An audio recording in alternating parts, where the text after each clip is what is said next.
Assalamualaikum warahmatullahi wabarakatuh, sahabat harapan dimanapun Anda berada. Semoga hari ini dalam keadaan sehat, dalam keadaan semangat ya. Dan segala aktivitas yang sahabat harapan lakukan, semoga berjalan sesuai harapan juga sesuai keinginan.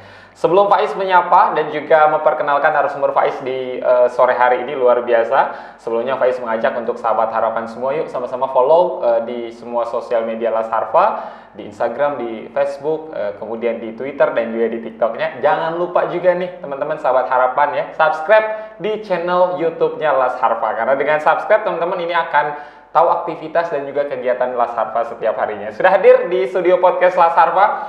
Ini luar biasa teman-teman ya, di tengah kesibukan jadwal beliau yang luar biasa padat, di hari ini menyempatkan untuk hadir di studio podcast Las Harfa. Faiz akan memperkenalkan narasumber Faiz di sore hari ini.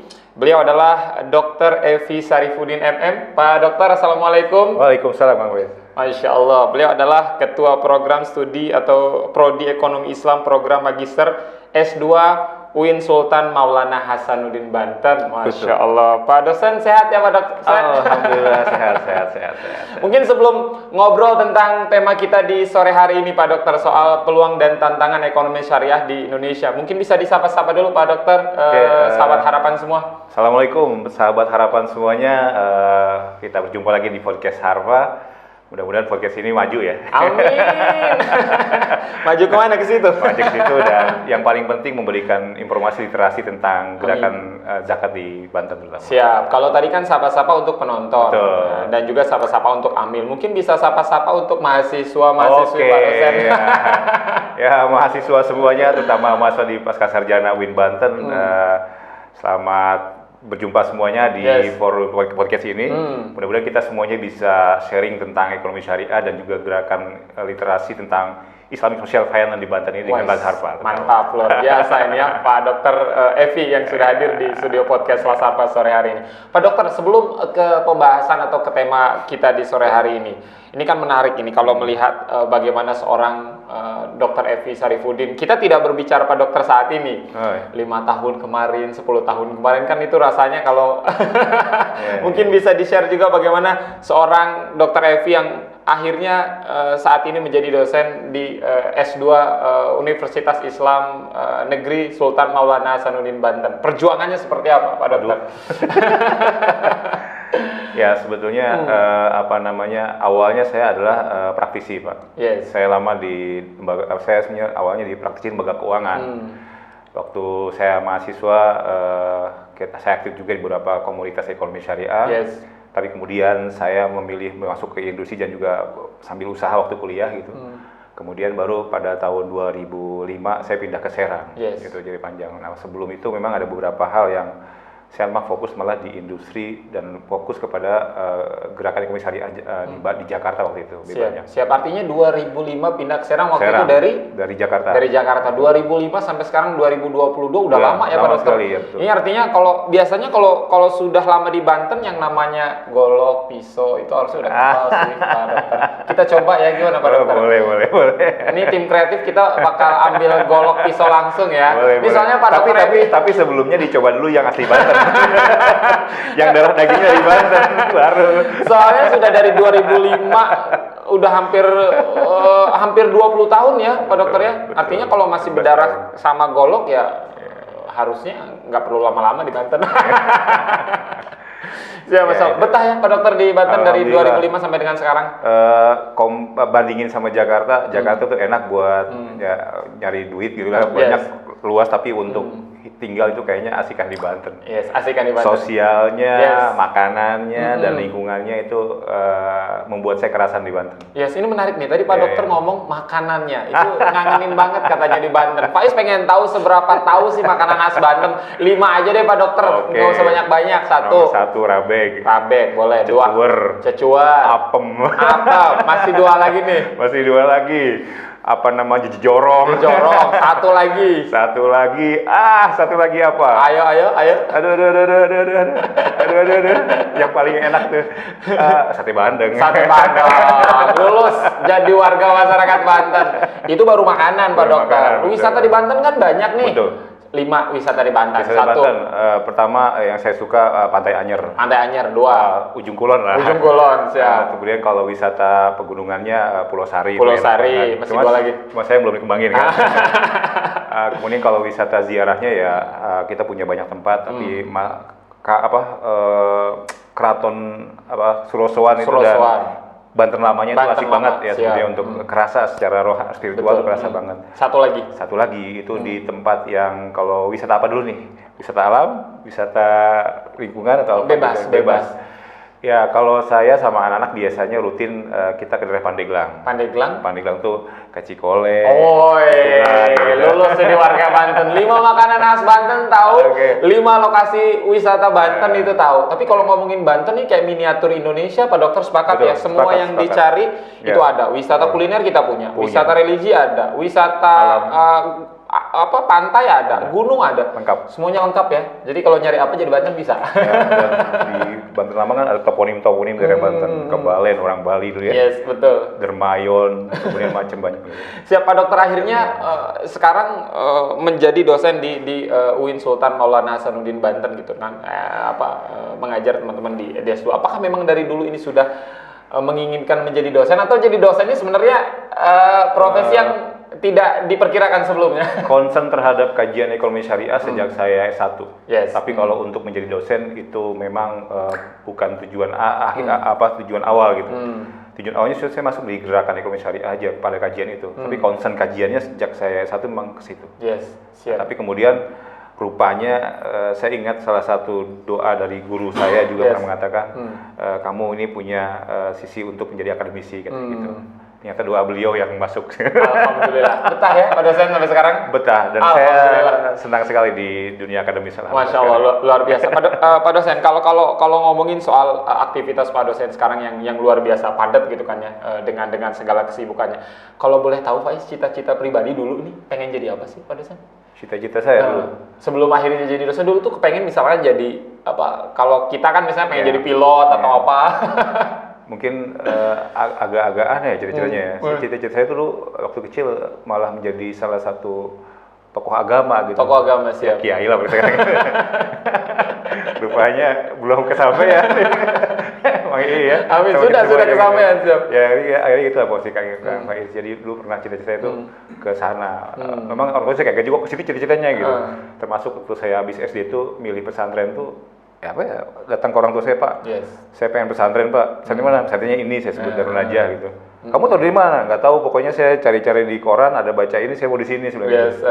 Kan itu bapak saya kaget. Kok kamu pesantren? Nggak tahu, pokoknya pengen banget menjadi orang yang ke agama gitu awalnya. Walaupun pas pesantren berubah pikiran juga. mungkin kepengen cita-cita jadi ulama atau kiai karena dulu di kampung sering biasanya kalau kiai itu barisannya paling depan, biasanya makanannya paling banyak Pak dosen. Karena kakek sih kayaknya. Kakek itu kayaknya punya figur yang kuat di masyarakat, di lingkungan. Kakek saya kan kebetulan dulu mu'alim juga. Sering ngisi pengajian kemana-mana. Saya kemudian masuk cucu yang suka diajak gitu. Jadi kayaknya kok punya kontribusi banyak gitu sama orang gitu kok kayaknya karena saya ketemu teman-teman ngomongin tentang kakek saya semua gitu. Kok ini asik juga ya jadi tokoh agama kayak gini gitu. Sempat begitu Pak dosen, kalau Faiz lihat kan Pak dosen juga termasuk salah satu dosen yang sangat aktif di dunia tulis menulis. Artinya beberapa artikel yang Pak dosen, Pak dokter nih sama aja lah ya. Ini sering banget dimuat di koran gitu, baik offline maupun online. Memang suka banget nulis itu dari kapan, Pak? Sebetulnya ya ketika sebetulnya sih sejak kuliah juga suka nulis, mungkin tapi belum terarah. Baru kemudian pas saya masuk jadi dosen, saya memilih nulis di populer itu belum lama sebetulnya. Di tulisan populer di media massa belum lama. Tapi saya diingatkan waktu itu saya bertemu dengan teman-teman dari Unair, waktu itu Prof. Bagong yang tulisannya bagus sekali di koran-koran, Prof. Haryo di UNJ yang juga aktif di media. Dia ngasih pesan ke saya, kata dia, sehebat apapun kamu di dunia akademik, kalau kamu tidak punya kontribusi pemikiran bagi masyarakat itu nonsen, kata dia gitu. Ya, jadi kamu harus tulis di media massa. Ya, saya pikir, oh iya juga, ngapain saya asik sendirian gitu ya. Maka saya mulai menulis di media massa, karena sekecil apapun tulisan kamu, mudah-mudahan ada yang baca dan itu merubah pikiran mereka. Tapi kalau akademik saja belum tentu, kata dia. Nah di situ saya mulai belajar nulis populer karena beda kan genrenya kan, genre populer sama genre akademik beda banget. Nah, tapi saya alhamdulillah dapat fasilitas dari Bank Indonesia waktu itu untuk belajar di 3 tempat. Wow. Kebetulan nggak tahu ya, ini kayak mungkin orang bilang mestakung ya, sama-sama mendukung ya. Saya bertemu dengan mereka ngasih motivasi, kemudian saya dapat beberapa pengalaman belajar menulis, dipertemukan dengan beberapa pimpinan media juga seperti Bisnis Indonesia, kemudian juga dengan Kontras beberapa. Mereka mengasih saya tentang bagaimana menulis struktur genre tulisan. Siap. Nah dari situ saya mulai menulis dan sekarang malah ceritanya kalau seminggu itu nggak bikin tulisan tuh kayaknya gimana gitu. Karena nggak enak gitu, kayaknya ada beban moral. Kok saya belum nulis gitu kayaknya. Berarti sekarang kalau sama Pimret mah udah CS ya? Karena sering kirim tulisan. Enggak beberapa aja sih, tapi saya mulai berlatih lagi. Saya masih concern di Banten. Yes. Nanti mungkin seberapa tahun saya baru mulai keluar. Saya beberapa juga mulai nyoba juga yang ke nasional. Ditolak beberapa kali juga, tapi itu menikmat buat saya karena dapat pelajaran banyak. Yes. Jadi memang udah kayak semacam hobi nulis ya. Justru kalau nggak nulis tuh kayak ada yang kurang. Sekarang iya nggak tahu jadi begitu ya. Saya nggak tahu. Mungkin ketularan sama mereka itu. Kalau tulis saya lihat beberapa media nasional tuh sering kali muncul tulisan ekonomi itu Prof Haryo, Prof Bagong, beberapa tuh kok sering banget ya. Ketemu orangnya, itu kan keren banget ya. Ketemu orangnya langsung ngobrol dan sempat diskusi mereka, minta nasihat mereka juga beberapa. Dan tadi itu alhamdulillah akhirnya Bank Indonesia memberikan saya fasilitas itu. Saya ketemu dengan mereka, bertemu dengan di forum mereka dengan Dekom BI Pusat waktu itu diundang. Dan mereka ternyata perhatian juga sama penulis-penulis media tentang ekonomi terutama. Betul. Nah, dipertemukan dengan mereka, saya merasa mendapatkan ruang lagi kan gitu, pengalaman. Ternyata auranya luar biasa nih gitu. Nah itu saya temukan nasihat mereka tadi itu. Siap. Nah, jadi kalaupun kamu hebat di dunia akademik, kalau tidak bisa menulis di media, artinya itu publik juga butuh masukan dari kita. Siap. Artinya kalau pertanyaan Faiz berikutnya soal influence ya, artinya kan ada sesuatu yang melatar belakangi Pak Dokter ketika ingin menulis. Seseorang yang mendorong waktu itu siapa itu? Waktu itu. Bukan yang semangat banget, bukan seseorang, justru motifnya, spirit mereka itu. Jadi ketemu beberapa mereka itu dan saya ingat salah satu nasihat, kita nggak tahu, mudah-mudahan tulisan kita itu adalah tadi itu menginspirasi, dibaca orang lain dan pembacanya menjadi tahu tentang itu dan itu kita punya kontribusi di situ. Jadi ketika nulis itu saya berharap sejelek apapun tulisan, saya berharap mudah-mudahan tulisan ini berdampak bagi pembacanya. Amin. Nah itu amin. Dan saya menghindari betul karena dan impactnya lumayan ternyata dari tulisan itu beberapa. Saya juga pernah diundang oleh beberapa lembaga karena tulisan saya di media. Jadi rupanya tulisan di media itu juga branding kita pribadi ya. tapi Pak dosen kalau berbicara soal literasi gitu ya, baik membaca maupun menulis, rasanya kan masyarakat kita masih sangat sulit lah ya. Jangankan menulis, membaca saja mungkin bisa menjadi salah satu negara yang tingkat minat bacanya sangat rendah. Kalau Pak dosen melihatnya seperti apa nih masyarakat kita nih? Apalagi sekarang ya ketika ada sosial media itu susah betul mengarahkan orang untuk menulis dan membaca lebih lama. Saya merasa. Kalau saya kan mewajibkan saya untuk baca gitu, tapi memang menulis itu sebenarnya proses belajar, Kang Faiz. Jadi kenapa saya senang menulis, karena dengan menulis saya membaca dulu, minimal semua research kan. Betul. Nah jadi kalau saya merasakan impactnya buat saya pribadi, ketika saya menulis maka saya mencari data.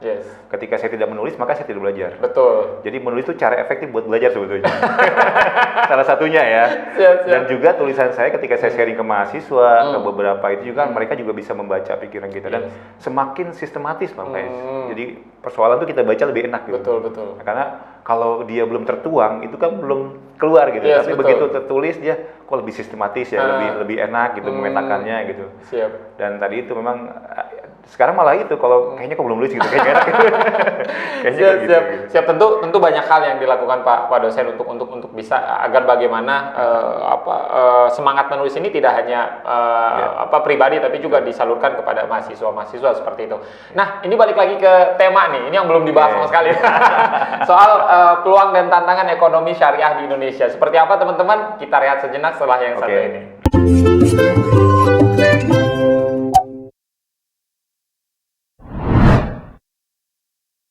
Yes, terima kasih banyak sahabat harapan, tentunya masih di podcast Las Harfa dan Faiz di hari ini masih bersama dengan narasumber yang luar biasa, Pak Dr. Evi. Terima kasih Pak Dokter. Tadi di segmen pertama kita sudah bahas banyak sisi pribadi dari seorang Dr. Evi. yang mulai dari hobi menulis sampai bercita-cita ingin jadi kiai. Tapi kalau sekarang cita-cita itu masih ada atau udahlah? Biasa aja. Biasa aja ya. Pak Dokter, ini balik lagi ke soal tema kita di hari ini, soal peluang dan tantangan ekonomi syariah di Indonesia seperti itu. Kalau Pak dosen pribadi ini melihat peluang dan tantangan ekonomi syariah kita di Indonesia seperti apa? Kalau melihat dari populasi kita unggul karena kita menjadi negara Muslim terbesar di dunia. Harusnya ini menjadi modal untuk kita dalam segala hal yang namanya syariah harus dikedepankan. Tapi ini langsung nanti Pak dosen akan menjelaskan peluang dan tantangannya seperti apa. Silakan Pak dosen. Pertama dari sisi peluang dulu kita lihat. Dari peluangnya memang pertama Indonesia adalah negara emerging market yang besar. Kita itu termasuk 20 negara besar yang PDRB-nya itu tinggi. Makanya sekarang kita jadi presidensial untuk G20 di Bali besok tahun ini kita betul pemimpin G20. Kita memimpin 20 negara ekonomi terbesar di dunia. Jadi kita ini negara besar untuk ekonomi. Nah, di situ terbesar ekonomi dan Muslim sebagai pemilik terbesar. Artinya kita sebagai market besar untuk ekonomi. Kita punya sumber daya yang kuat. Terbukti ketika semua negara kena pandemi, kita malah naik ekonominya. Ketika perang Rusia dengan Ukraina, kita malah banyak jual barang. Jadi Indonesia itu negara yang memang punya kekuatan ekonomi. Jadi kalau orang bilang kita itu negara lemah ekonomi, enggak Pak. Jadi kalau kita lihat memang Indonesia tuh punya potensi kuat dalam perekonomian. Dan ini membuat kita optimis melihat ketika pandemi kemarin sampai sekarang itu. Bahkan sekarang kita tumbuhnya juga positif. Ketika semua ketakutan, kita malah bisa keluar dari itu. Bahkan kita surplus pada sisi cadangan devisa kita. Itu kan menarik ya, artinya ada sisi positif dari ekonomi Indonesia. Nah, cuma kita punya PR dari beberapa hal dalam konteks tantangan bagi ekonomi syariah. Memang ketika menggunakan term ekonomi syariah itu ada semacam orang khawatir ketika ini adalah semacam kayak ada politik identitas tertentu yang kemudian malah akan menghambat kebinekaan dan lain-lain. Padahal ini saya kira ada persepsi yang perlu kita luruskan. Saya tahun 2004 tadi kami bilang datang ke DPR RI bersama teman-teman ASPI Sindu, membawa regulasi kita untuk masuk tentang perbankan syariah. Kita agak berat masuk di politik karena memang bagaimanapun juga ekonomi itu tidak bisa berjalan tanpa ada kebijakan politik. Betul, sepakat. Jadi seperti ratu dan raja. Jadi rajanya politik, ratunya ekonomi. Yes. Kayak gitu kira-kira. Jadi kita mau ngomongin apapun ketika ke politik tidak mendukung, maka ekonomi kan bicaranya kebijakan policy secara makro ataupun ekonomi itu apa di sisi makronya. Misalnya kasus Banten, nah kita sejak Januari kemarin 2000 itu kita menginginkan ada komite daerah untuk keuangan ekonomi syariah. Sampai akhirnya agak sulit juga karena tadi pemahamannya kita ada beberapa yang khawatir kalau ini menjadi menghambat kebinekaan di Banten dan lain-lain. Padahal tujuannya sebetulnya kita itu ingin memberikan fasilitas kepada warga Muslim yang memang mereka ingin menjalankan ekonomi yang itu tidak melanggar agamanya. Betul. Jadi itu sebetulnya segmen aja gitu, segmented. Jadi nggak usah terlalu khawatir kemana-mana. Cuma mungkin ketika itu menjadi terma yang dibawa secara makro, itu menjadi persoalan. Betul. Nah kita sekarang sih beberapa sudah sedikit lebih halus bahasanya. Misalnya kalau industri kita bahas industri halal, pariwisata bukan lagi pariwisata syariah, tapi pariwisata ramah Muslim. Kan itu lebih soft sebetulnya. Nah, memang ada beberapa traumatik mungkin dari masa lalu terkait dengan isu syariah ini kan gitu, sensitif, isu syariah kan sensitif juga. Nah itu sekiranya tantangannya itu, kita agak sulit ketika ekonomi syariah berhadapan dengan kebijakan politik. Pak Jokowi dan Pak Kiai Ma'ruf ya sekarang kan punya daya dorong yang kuat pada sisi ekonomi syariah sebetulnya. Nah, tapi kan di level kebijakan di bawah ya pemerintah daerah dan lain juga belum tentu kan gitu karena ada otonomi daerah dan juga ada kebijakan daerah yang perlu kita laksanakan. Tapi sebetulnya dari semua ekosistem ekonomi syariah itu dari mulai lembaga keuangan, industri halal, kemudian Islamic social finance dan komunitas, Banten ini rupanya punya termasuk Harva ini kan ada di social finance kan. Itu ternyata Indonesia tuh potensinya besar di sisi Islamic social finance. Buktinya kita tahun 2020-2021 itu juara 1 di dunia untuk masyarakat yang masuk di World Charity Index kan. Indeks donasi terbesar di dunia. Betul. Nah itu kan potensi Indonesia mengembangkan social finance. Sehingga sebetulnya ini social finance seperti Harva ini nggak bisa disepelekan. Dia harus di-engage di pemerintah, menjadi kebijakan yang kemudian menjadi satu. Tapi juga kemudian tidak bisa dikooptasi oleh pemerintah yang kemudian tidak memberikan kebebasan komunitas seperti lembaga Harva ini untuk bergerak gitu. Nah buktinya ketika di Banten kan banyak kan kasus ketika terjadi tsunami, banjir bandang di mana tuh di Cipanas, beberapa yang bergerak ke depan siapa? Kan gitu. Teman-teman social finance kan. yang bergerak di situ, dan itu impact-nya luar biasa bagi kita semua. Siap. Nah, di antara ekonomi Islam itu yang sekarang kelihatan maju ke depan itu yang kalau pemerintah sekarang mendorong industri halal, teman-teman di bawah gerakan itu mendrive Islamic Social Finance. Kalau lembaga keuangan udah settle mereka ya, udah punya sistem sendiri, regulasi sendiri yang kuat. Nah, challenge terbesar adalah memang tadi itu membuktikan bahwasanya bagaimana justru yang paling berat itu sekarang di komunitas. Bagaimana umat Islam sendiri memiliki literasi syariah dan komitmen pada gerakan syariah. Itu justru tantangan itu tantangannya karena kan ekonomi itu wilayah rasional. Siapa yang memberikan keuntungan, ya itu yang akan diambil. Betul. Siapa yang lebih murah akan diambil itu. Nah, challenge-nya industri syariah adalah memberikan tadi competitive advantage-nya di situ. Jadi bukan labeling syariahnya aja, bukan tentang ini halal enggak halalnya, tapi bagaimana memberikan layanan prima, produk terbaik. Saya kira itu tantangannya, challenge-nya. Agar menjadi tentunya challenge yang baik gitu ya. Dan kita bisa melihat sekarang competitive advantage lawan produk Cina aja berat kan. tapi Pak sependapat tadi apa yang Pak Dokter sampaikan, artinya bahwa masyarakat Indonesia itu beberapa kali pernah dinobatkan sebagai masyarakat paling dermawan nomor satu di dunia, dan itu beberapa kali penelitian terbukti Indonesia ini menjadi negara paling dermawan di Indonesia. Itu balik lagi ke finance tadi, artinya setiap ada bencana biasanya masyarakat Indonesia itu tergerak walaupun di rumahnya nggak punya apa-apa nih, dia biasanya pengen bantu tuh Pak Dokter. Tapi menarik tadi ada beberapa poin yang Pak tangkap juga soal bagaimana identitas tadi. Kalau Pak Dokter melihat di Indonesia sekarang identitasnya sudah mulai agak memudarkah, dalam artian tadi apa kamu memang masih kental banget di beberapa daerah, Pak Dokter? Kita juga perlu menetralisir konteks politik identitas tadi itu, misalnya gitu, karena ini kan juga mispersepsi tentang gerakan ekonomi syariah. Ekonomi syariah itu sebenarnya tidak dalam rangka itu tadi mengusung salah satu politik, ini kan tidak gitu. Kita justru ingin hanya sebetulnya memberikan ruang bagi umat Islam sesuai undang-undang. Artinya semua warga negara berhak melaksanakan sesuai dengan agamanya masing-masing, kan gitu ya. Kan kita di pasal tentang itu ya, tentang agama kan ada gitu. Ya kita ingin seperti itu. Jadi bagi mereka yang mau pilih syariah ya silakan gitu. Yang enggak ya silakan.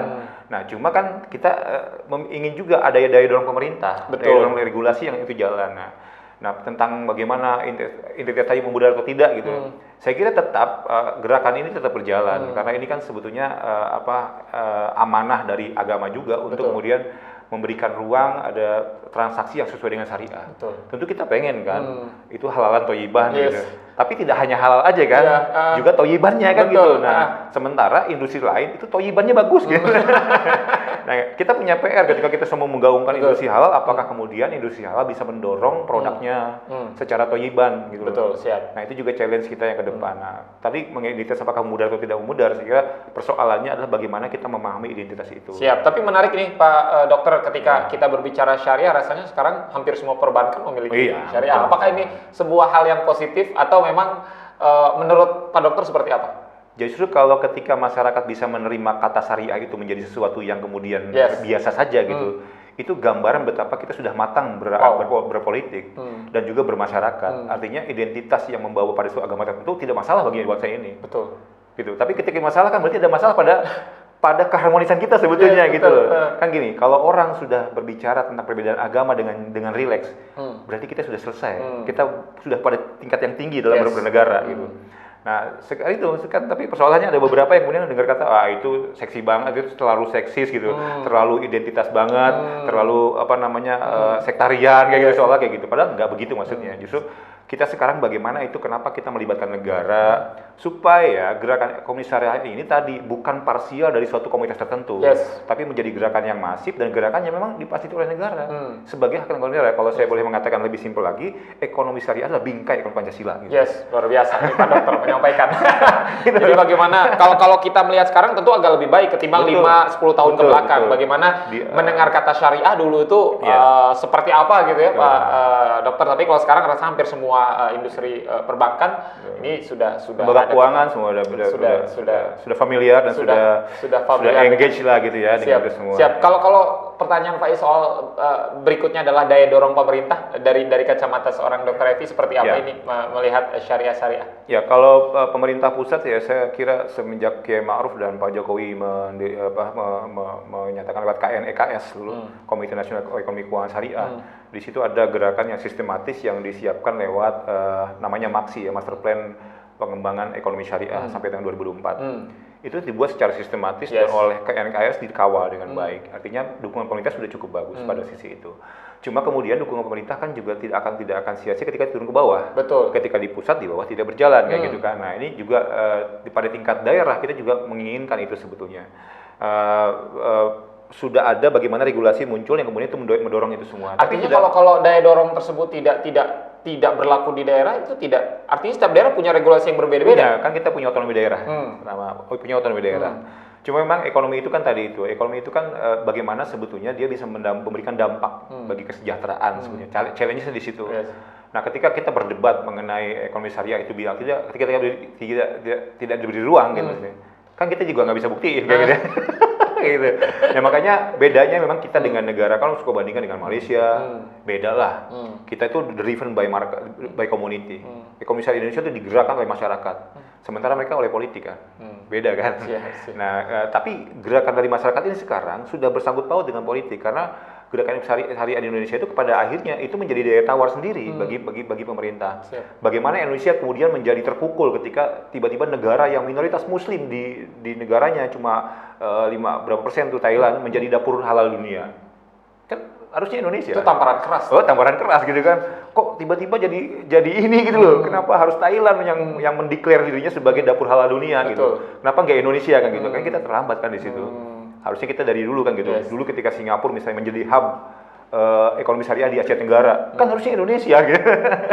Nah cuma ya itulah menariknya Indonesia, dinamika di Indonesia itu memang membuat kita semakin matang. Dan juga membuat gerakan ekonomi syariah itu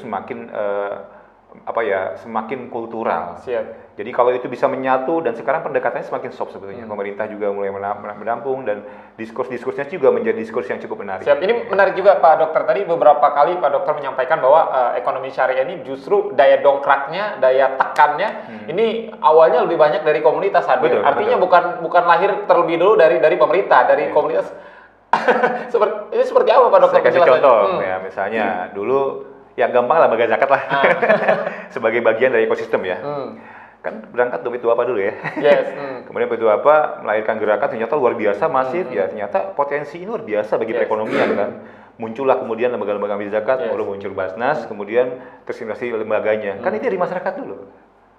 Masyarakat bergerak, baru dibangun regulasi. Pemerintah telat berarti? Bukan telat, mungkin karena pemahaman mengenai konsep Islamic Social Finance itu kan menjadi wilayah agama seolah-olah. Oh siap. Padahal itu bukan, itu wilayah publik dalam Islam, itu wilayah publik gitu yang harusnya ditanggung oleh pemerintah, justru dikawal pemerintah. Ada miss di sini sebetulnya. Nah, tadi itu miss pemahaman tentang sensitif pada isu syariahnya, kemudian itu menjadi persoalan. Sama dulu perbankan syariah muncul misalnya gitu ya. Itu susah banget bikin regulasi itu. Kita datang 2004 kan, 2008 ketika ada peluang Pak SBY gitu, mau naik, itu mudah sekali kan, sebagai ditawar politik beliau juga masuk, dan itu jadi bank syariah. Itu seperti itulah kira-kira. Jadi memang driven by community gitu. Beda. Kalau Malaysia kan pemerintahnya bikin regulasi, orang mau nggak mau dibikin kan. Semua bank syariah yang bikin bank semua syariah, dia akan dapat diskon pajak. Kan itu kebijakannya pemerintah di kita kan enggak. Masyarakat bikin, jadi bergerak, pemerintah bikin regulasinya didorong. Oh iya, fasilitasi gitu. Jadi kita tuh harus membuktikan terus kepada negara ini bahwa kayak atlet ya, Pak Dokter ya, kayak atlet ya. Jadi atlet itu harus berprestasi dulu kita harus prestasi bener, nunjukin mana buktinya, ada buktinya, baru dibuatkan kayak gitu. Jadi ya kita itulah membuat Indonesia kuat saya kira. Itu yang membuat kita kuat saat pandemi, saat krisis tuh, karena masyarakatnya tuh harus berjuang kuat. Harus berjuang baru bisa. Ya, tapi kan kita juga nggak masalah begitu aja, tetap difasilitasi. Cuma tadi secara formal. Kadang-kadang kita membutuhkan dialog. Kadang persoalannya hanya memahami saja. Betul. Semoga nanti ke depan bangsa Indonesia ini tidak hanya menjadi penonton ya, Pak Dokter, di negeri sendiri, tapi juga menjadi pelaku. Bagaimana ekonomi syariah ini bisa tumbuh dan berkembang, melihat potensi kita sebagai negara Muslim terbesar di dunia. Ini harus jadi, kita udah punya kolomnya nih Pak Dokter ya. Tinggal bagaimana kita kail mancingnya pakai apa aja. Dan kita sebetulnya juga menjadi destinasi wisata halal terbesar juga di dunia. Ya karena kita punya tempat yang luas, yang si alam sebagainya itu bisa di branding juga kuat. dan kita punya fashion yang luar biasa. Jadi kalau kita lihat kan fashion muslimah itu yang paling bagus kan Indonesia, paling banyak berkembangan. Betul. Nah itu juga industri yang sedang dikembangkan oleh BI sekarang. Siap. Dan oleh masyarakat muslim. Jadi beberapa ikon yang menjadi Indonesia salah satunya adalah fashion syariah tadi, fashion sesuai dengan syariah tadi, Islamic fashion. Ya komunitas tadi itu mau dikembangkan. Jadi ya ada mulai semacam inovasi-inovasi yang dikembangkan juga oleh komunitas ekonomi syariah. Dialognya juga sudah mulai lebih asik gitu pada sisi itu, dan juga kepada pemerintah pun ketika ada perubahan, misalnya Kiai Ma'ruf menjadi wakil presiden, kemudian di beberapa tokoh itu agak lebih berbeda dialognya. Betul. Tapi Faiz pendapat bahwa memang belakangan bangsa Indonesia sudah mulai menerima terbukti dengan banyaknya wisata halal di Indonesia, kemudian juga fashion muslim juga sudah tumbuh dan berkembang, dan kata syariah sudah lagi tidak menjadi hal yang dianggap terlalu identitas banget. Bahkan nanti kalau syariah sudah menjadi yang sesuatu yang memasyarakat dan cair, yang nggak syariah sorry ya. Yang nggak syariah sorry ya. Oke, siap. Pak Dokter, terima kasih banyak sudah hadir di podcast Selasar. Terakhir mungkin harapan Pak Dokter pribadi untuk ekonomi syariah, terutama untuk Banten, untuk Indonesia lah. Silakan Pak Dokter. Tentu saja kita ingin mengembangkan ekonomi syariah supaya berkontribusi bagi Indonesia. Masyarakat muslim mengembangkan ekonominya secara halal sesuai dengan agama dan membawa keberkahan bagi Indonesia. Amin. Salah satunya lewat Islamic Social Finance. Yes, terima kasih banyak Pak Dr. Evi sudah hadir di podcast Sarba. Pak Is pamit, Pak Dokter pamit. Pamit semuanya. Assalamualaikum warahmatullahi wabarakatuh. Kita lanjut, Pak Dokter. Ya,